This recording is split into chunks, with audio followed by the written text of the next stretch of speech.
बिस्मिल्लाहिर्रहमानिर्रहीम। अस्सलाम वालेकुम दोस्तों, मैं हूं शफीक अहमद और आप देख रहे हैं लॉ अकेडमी। आज का जो हमारा लेक्चर है वो पाकिस्तान पेनल कोड के चैप्टर नंबर 2 जनरल एक्सप्लेनेशन का सेक्शन नंबर 36 है। इस लेक्चर में हम 36 से लेकर 40 तक सेक्शन पढ़ेंगे। तो 36 सेक्शन है effect caused partly by act and partly by omission. तो एक्ट और ओमिशन जो है वो आप पिछली सेक्शन में वीडियोस में हम पढ़ चुके हैं। अगर आपने वो वीडियो नहीं देखी तो आप दे सकते हैं। शॉर्टली हम इसमें भी इनका जिक्र कर लेते हैं। एक्ट वो उसको कहते हैं हम जिसकी लॉ इजाज़त ना दे, यानी जिसकी वो मना कर रहा हो कि फ़लाँ अमल ना करो, कोई बंदा करे उसकी बावजूद भी करे, यानी मुखालफत करे लॉ की, तो उस अगर वो करे तो वो एक्ट होगा। अगर लॉ इजाज़त दे रहा है कि आप तुम ये काम करो, अगर हम ना करें तो उसको हम ओमिशन कहते हैं, यानी गफलत कहते हैं। तो इस 36 बता रहा है इस सेक्शन में कोई भी काज ऑफ इफ़ेक्ट हो, यानी कोई भी अमल हो, कोई भी सबब किसी चीज़ का असर हो, तो उसमें पार्शली जो है आधा एक्ट होता है, आधी ओमिशन होती है। तो मिसाल लेते हैं, इलस्ट्रेशन है। ए इंटेंशनली काज जेड्स डेथ, यानी ए ने अपनी ख्याल और प्रोग्राम बनाकर जेड का कत्ल किया। Partly by illegal omitting to give Z food, यानी पार्शली यानी आधा जो है उसने वो उस बंदे को फूड ना दिया और ये गफलत बरती, गैरकानूनी जो गैरकानूनी थी उसको खाना ना दिया, तो पार्शली ये किया। And partly bye beating Z, और आधा उसको मारता रहा, यानी ए हैज़ कमिटेड मर्डर, ए ने मर्डर कमिट किया। तो यहाँ पर उसने उसको फूड ना दिया और उसके अलावा उसने उनको मारा। अगर जब उसने कोई भी खुराक ना दी उस बंदे को, तो वो लीगल ओमिटिंग हो गई और उसको मारा, तो वो एक्ट हो गया। तो ये था सेक्शन नंबर 36। इसमें ये बता रहा है कि कोई भी एक्ट होता है तो उसमें पार्शली एक्ट होता है और पार्शली ओमिशन होती है।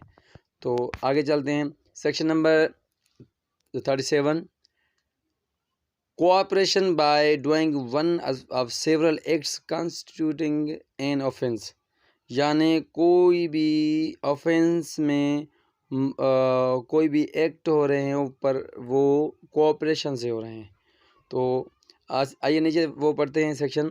When offence is committed by means of several acts, यानी कोई भी ऑफेंस कमिट होता है मुख्तलिफ सेवरल एक्ट से, मुख्तलिफ अमलों से।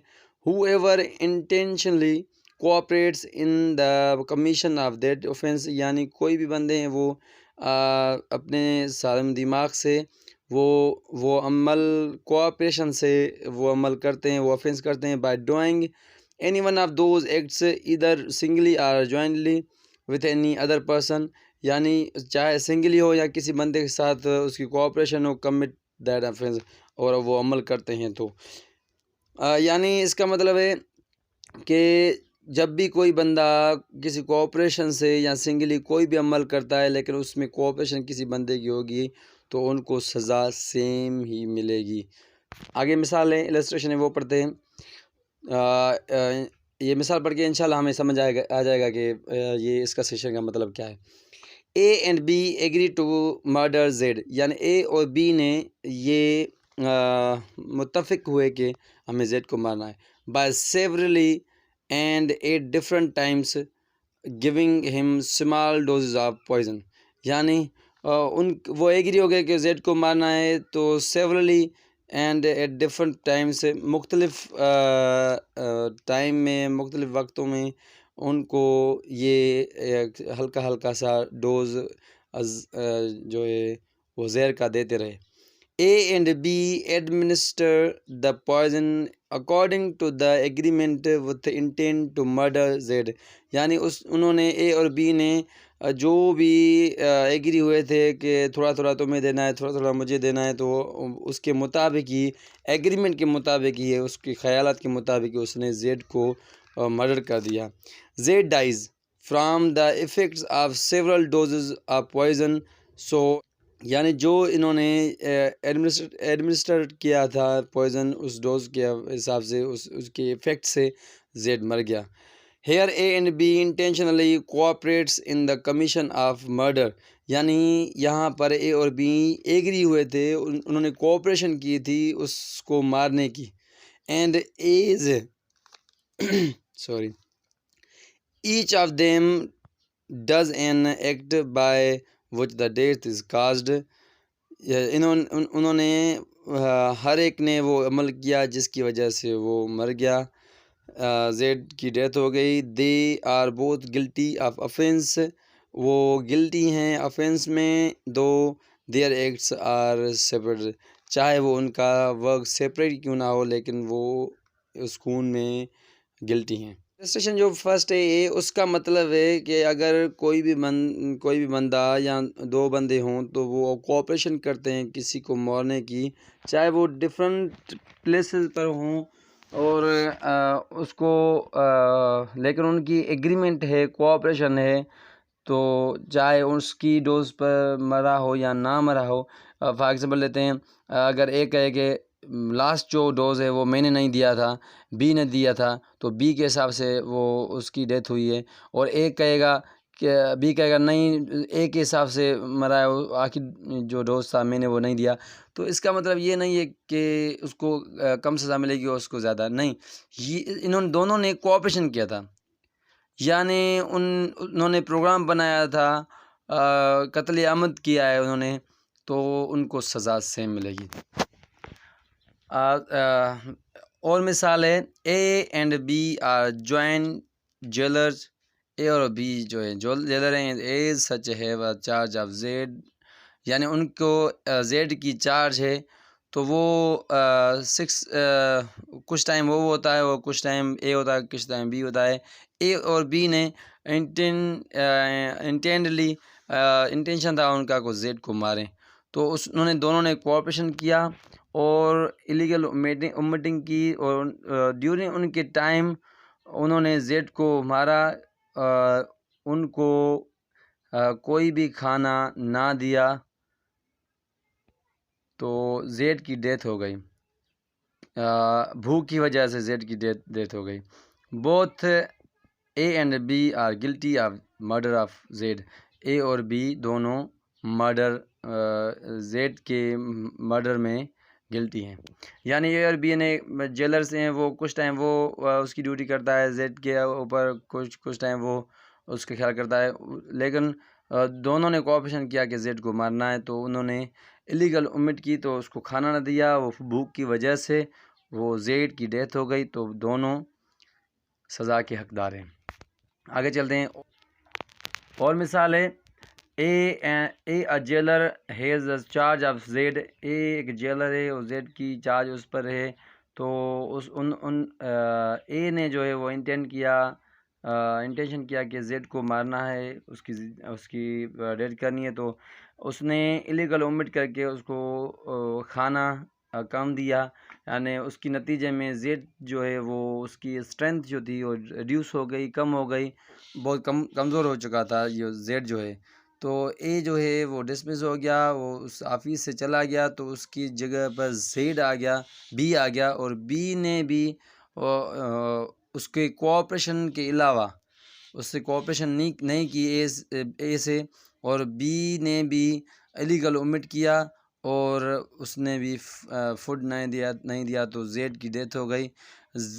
जेड भूख की वजह से उसकी डेथ हो गई। तो बी जो है, B is guilty of murder. B जो है वो मर्डर कत्ल आमद है उसके, but A did not cooperate with B, और बी ने उसके साथ कोऑपरेट नहीं किया, तो A is guilty only of an attempt of commit murder, और उसको attempt of the commit murder की सज़ा मिलेगी, यानी वो उसमें गिल्टी है। यहाँ पर सेक्शन जो पहले हम पढ़ के आए हैं वहाँ पर कोऑपरेशन थी, इसलिए दोनों को सेम सज़ा मिल रही थी, लेकिन इसमें जो है ए जो है वो डिस्चार्ज हो जाता है और चला जाता है उस ऑफिस से, और बी आ जाता है। बी की इंटेंशन भी वही होती है कि जेड को मारूं। तो लेकिन यहाँ पर सज़ा क्यों अलग अलग मिल रही है? बी को जो है वो सज़ा मिल रही है मर्डर की, और ए जो है वो कमिट ऑफ मर्डर की सज़ा मिल रही है। अलग अलग क्यों मिल रही हैं? क्योंकि इनका कोऑपरेशन नहीं था। हाँ, ये था कि इंटेंशन दोनों का सेम था, लेकिन उन्होंने कोऑपरेशन नहीं किया था, इसलिए उनको सज़ा अलग अलग मिलेगी।